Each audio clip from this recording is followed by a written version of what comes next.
FUSA TV presenta un programa para conocer los principios de Dios. Valores, convivencia y palabras se unen en Conexión Vida.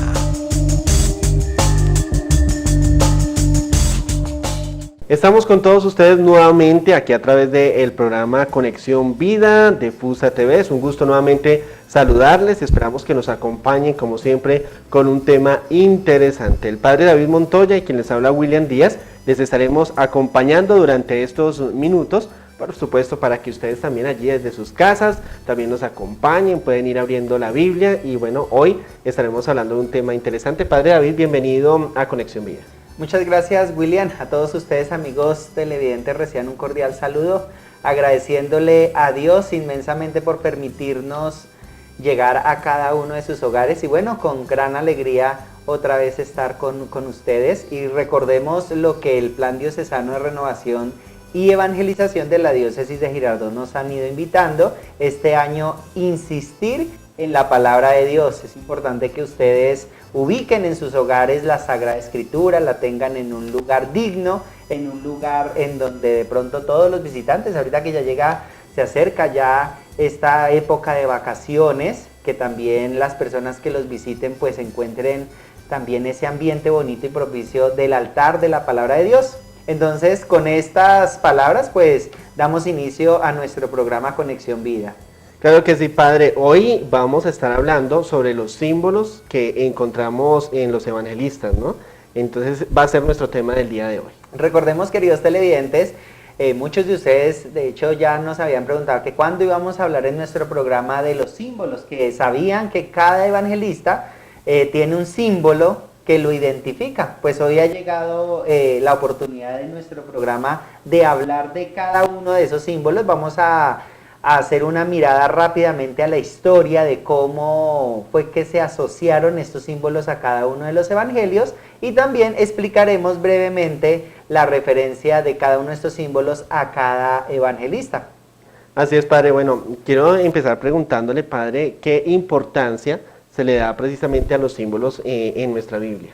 Bueno, lo primero que tenemos que nosotros tener en cuenta, queridos televidentes, es que cada uno de estos símbolos están asociados de acuerdo también, influye mucho la personalidad del evangelista. Esa es como la primera conexión por el cual se relaciona el símbolo con el evangelista. Entonces, por eso es que también adquiere esa importancia. Ya también lo iremos a tratar de que estos símbolos tienen como su relación con el libro del Apocalipsis. Bueno, padre, entonces vamos a entrar de una vez en materia contándoles, Mateo, el símbolo que utilizó fue el de un ángel, ¿no? Un hombre con alas, porque su evangelio pues también comienza con la lista de los antepasados de Jesús, el Mesías, en Mateo 1, de versículos del 1 al 16, ahí podemos ubicarnos en este momento y ahí también pues entramos también en contexto de lo que estamos hablando en el día de hoy. Cómo este evangelista Mateo se simbolizó con un ángel. Exactamente, hay muchos que hablan que a Mateo no solamente lo simbolizan con un ángel, sino concretamente con un hombre, pero si uno mira, por ejemplo, la iconografía y los aspectos simbólicos, siempre aparece el ángel. Entonces, ángel o hombre pues tiene la misma relación. William nos acaba de dar ese preámbulo, o sea, ¿por qué se relaciona a Mateo con un hombre? Precisamente porque Mateo abre su evangelio con la famosa genealogía. Recuerden que los primeros versículos del evangelio de San Mateo habla de la genealogía, es decir, de la parte humana de nuestro Señor Jesucristo, o sea, cómo la raza pura del pueblo de Israel se hace concreto, y ahí es también relacionado lo que nosotros profesamos en el credo, que Jesucristo es verdadero Dios, verdadero hombre, y Mateo pues se va a preocupar más por demostrar esa parte humana también de Jesucristo. ¿Qué tal, William, si nos comparte en nuestra Sagrada Escritura esos primeros versículos para que nuestros lectores allá en casa también logren relacionar este aspecto de por qué Mateo se le relaciona con el hombre? Claro que sí, padre. Entonces, la genealogía de Jesucristo, hijo de David, es hijo de Abraham. Abraham fue el padre de Isaac, Isaac de Jacob, Jacob de Judá y sus hermanos. Judá tuvo de Tamar a Fares y a Serac.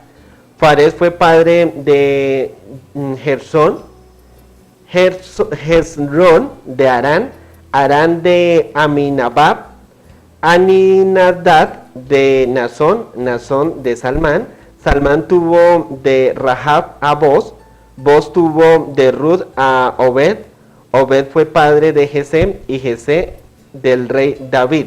David, de la mujer de Urías, tuvo a Salomón, Salomón fue padre de Roboán, Roboán de Abías, Abías de Asa, Asa de Josafat, Josafat de Jorán, Jorán de Osías, Osías de Jotán, Jotán de Acaz, Acaz de Ezequías, Ezequías de Manasés, Manasés de Amón, Amón de Josías, Josías de Jeconías y sus hermanos cuando la deportación a Babilonia.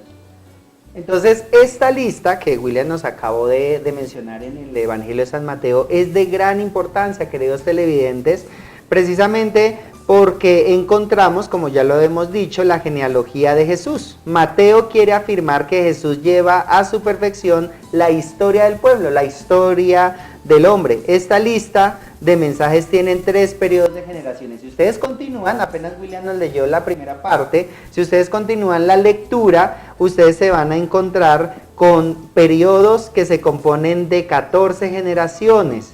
Recordemos que el número 14 se descompone en 2 veces el número 7, que es la suma que da el 14. Las mujeres también juegan un papel importante en esta genealogía. Ya más adelante ustedes van también a encontrar los nombres de Tamar, Rahab y la mujer de Urías, llamada Betsabé. Y obviamente no puede faltar María, que fue la madre de nuestro Señor Jesucristo. Por eso Mateo las incluye en su lista. Eso es importante nosotros tenerlo en cuenta. Entonces ya ustedes, queridos televidentes, saben el por qué el Evangelio de Mateo se asocia al hombre. Porque Mateo empieza su Evangelio hablando del hombre, de la genealogía de nuestro Señor Jesucristo. Bueno, padre, ahí entonces pues terminaríamos como esta parte ya de Mateo, entraríamos a hablar también del símbolo que utilizó el evangelista de San Marcos, ¿no? Sí. Que él pues simbolizó con un león porque su evangelio comienza con la predicación del Bautista en el desierto donde había animales salvajes. Su evangelio fue el primero en escribirse en la década de los años 60 después de Cristo y sirvió como texto de catequesis para los que se preparaban para recibir el bautismo. Es el evangelio más corto y el hecho de que comience presentando a Juan Bautista en el desierto es muy importante. Aquí, William, quiero compartirles esta cita bíblica sobre precisamente también Marcos. Igual que Mateo, también hablamos de Marcos. Recordemos que en el capítulo 1, versículo 1 del Evangelio de Marcos comienza así: principio del Evangelio de Jesucristo, Hijo de Dios. Como está escrito por el profeta Isaías, yo envío delante de ti a mi mensajero para que te prepare el camino.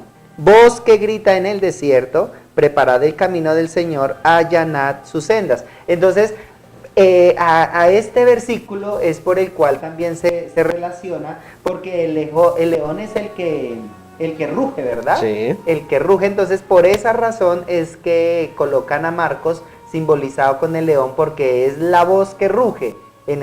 Lo asocian mucho a este versículo, que también lo encontramos al inicio del mismo evangelio.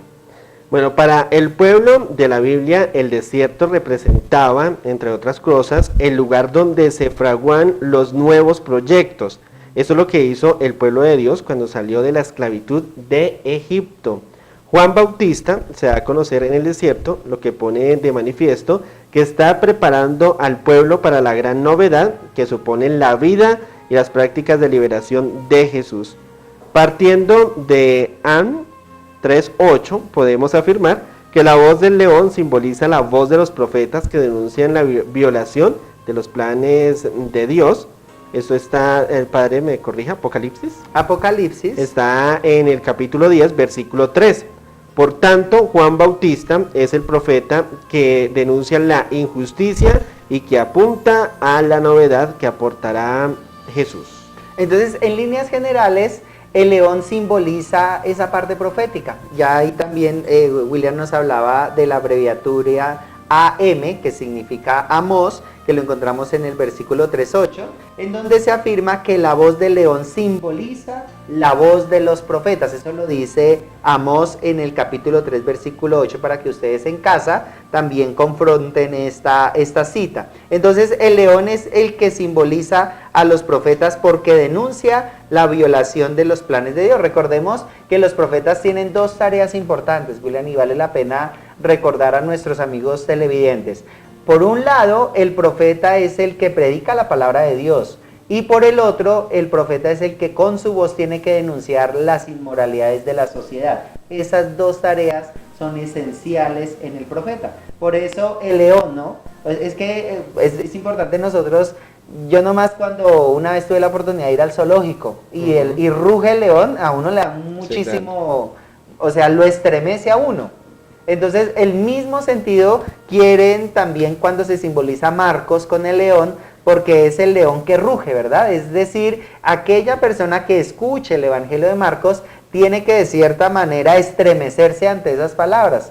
Vuelvo y lo digo, yo no sé si todos ustedes han tenido esa experiencia, pero el rugido del león lo hace a uno temblar, lo hace a uno sentir miedo. Entonces, ahí es donde nosotros pues nos debemos de ubicar.